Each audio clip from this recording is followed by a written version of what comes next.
Hi there, welcome to my views and news. Two news stories.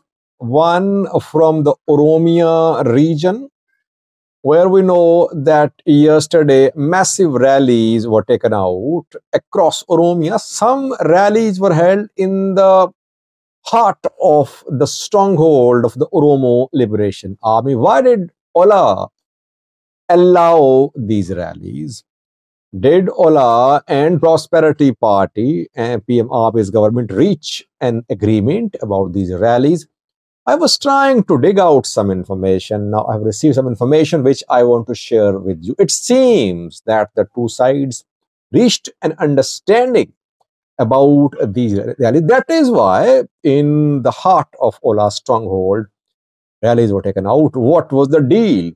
What were the terms and conditions? Secondly, Sarah has a new story for you about a claim made by the Prime Minister of Ethiopia, who bragged on Monday that he had fired thousands of Prosperity Party members. Why were they fired? Is PM Abiy creating political atmosphere with equal opportunities for all parties in Ethiopia? Let's start, viewers, from Oromia, where on the 2nd of April, Tuesday, massive rallies were taken out across the Oromia region in Valaga, East Valaga, Kalam Valaga, West Valaga, West Shoa, East Shoa, North Shore, RC, Borana. We saw massive rallies to celebrate the PM Abiy's government. PM Abiy came to power in 2018. On the 2nd of April 2018, he came to power. That is why we saw big rallies in Oromia.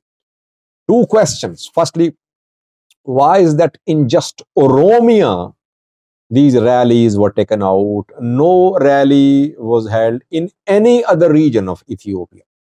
And secondly, why did OLA allow these rallies to be held? Because in Dambidolo and Gimbi, these rallies were held too. Both Dambidolo and Gimbi are in Valaga, Kalam Valaga and West Valaga, which are strongholds of the Oromo Liberation Army. In Nakamte too, a rally was held, East Valaga. OLA fighters can carry out attacks in Nakamte too. Why did OLA allow these rallies? And we know that a few weeks ago, OLA called for a strike, suspension of businesses in Oromia. And back then we saw that the call was implemented. Valaga came to a halt. Businesses remained closed. The traffic flow was seriously disrupted. So OLA has the capability to disrupt activities in Valaga, but it allowed the rallies to be held. Why? Before that, why is that the rallies were taken out in just Oromia? Well, what I have learned through talking to some people is that federal government of Ethiopia, PM Abiy's party, they think that people in other regions of Ethiopia, not in Oromia, they think that Oromos are in power, that this government is led by Oromos. But people in Oromia don't think like that. They don't think that they are in power. They think that it's a hybrid system. It's a coalition with members from all ethnic groups, from all regional states. So it's not that Oromos are in power. Basically, the rallies were organized in Oromia to tell the people of Oromia that they are in power, that they are the ones who are dictating terms in today's Ethiopia. And then obviously message was for the groups in the Amhara region too, like Fano fighters who want to reach Addis Ababa. They cannot reach Addis Ababa. This message was delivered through these rallies that Fano cannot reach Addis Ababa Because between Addis Ababa and Fano, there is Oromia. Oromia is united. And a massive international community as well. That Oromia is a key player now, the strongest player now in Ethiopian politics. Now, the second question, why did the Oromo Liberation Army allow these rallies to be held in its stronghold? Well, what I have learned is that talks were held between OLA and the government. OLA agreed to give this concession to the government in return for some financial gains. That is what I confirmed from people close to the Oromo Liberation Army. I have received a number as well, how much money was received by the Oromo Liberation Army. I don't want to share details, but reportedly, Ola agreed to allow these rallies to be held in Valega of in return for money. Why did Ola do that? Because maybe Ola also wanted to show to the world that Oromos should not be taken lightly. They are key players in modern day Ethiopia, in today's Ethiopia. And Ola also wanted to send a message to Fano that Fano fighters don't dream of reaching Addis Ababa. There is Oromia between you and Addis Ababa. Oromia means all Oromos. So Ola wanted this message to be delivered as well. That is why Ola allowed its territory under its control to be used for these rallies. But Ola received money too from Ethiopian Government Prosperity Party reportedly. So PP got political benefit from these rallies. Ola got monetary benefit from these rallies. Ola, by the way, is not a poor armed group. Ola is in control of territories, large territories in Oromia. It collects taxes.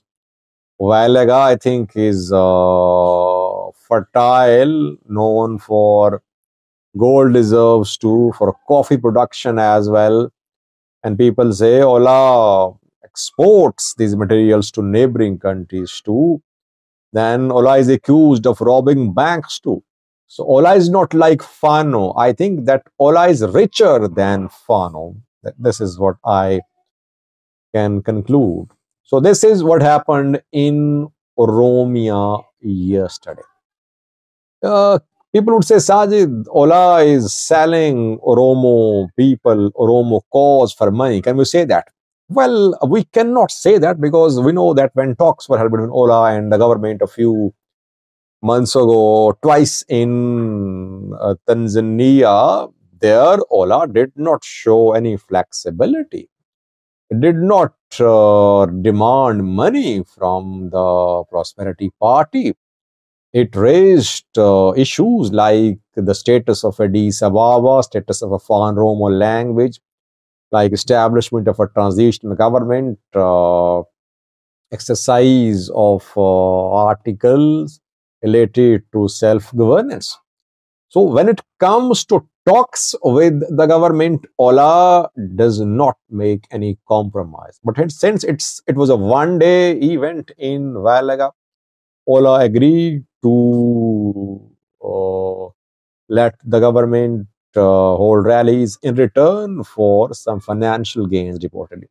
A second news story is about Prosperity Party, big claim by Ethiopian Prime Minister. Over to Sarah. Hi there. One news story. Let's start.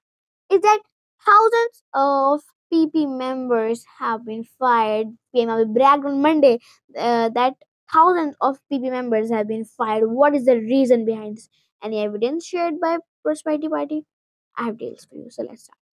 So, viewers, on Monday, PM Abiy invited some opposition parties to have a meeting. But the big parties actually boycotted this meeting, like OLF, OFS, OFC, and ONLF and others. Why? Because those big parties said that these parties were not allowed to protest or do any activity in whole Ethiopia. They were not allowed to take out rallies, or like they were not allowed to open their offices in whole Ethiopia. But was yesterday a rally was taken out in whole Oromia by Prosperity Party. Why? Because it was the sixth anniversary of Pimabi. On April 2nd, 2018, he came to power. So he take out rally. Prosperity Party took out rallies in whole Oromia, but the opposition party, were not allowed to take out rallies. That's why they boycotted this meeting. But some small parties, like they came to this meeting. So, what did PM discuss in that meeting? PM Abiy bragged about transparency in Prosperity Party. PM Abiy said that he is cleaning his Prosperity Party. PM Abiy said that in last 6 months, he's fired 8,000 Prosperity Party members, because he said that reportedly PM said that they were involved in some corrupt practices. But first, PM has not shared details. Like Prosperity Party has not shared details about those Prosperity Party, those members who were fired, or in which type of corrupt practices they were involved. Prosperity Party should share details. But first, PM's first responsibility is that he should give equal opportunities to opposition parties, but he's not giving, because this Prosperity Party, we all know that yesterday he took out rallies, but those opposition parties are not allowed to take out rallies, and they are not allowed to protest. If they do, then they are getting prison. So PMRB should uh, give equal opportunities to all the opposition parties. So that's it. Thank you so much for watching this video. Please like, share, subscribe.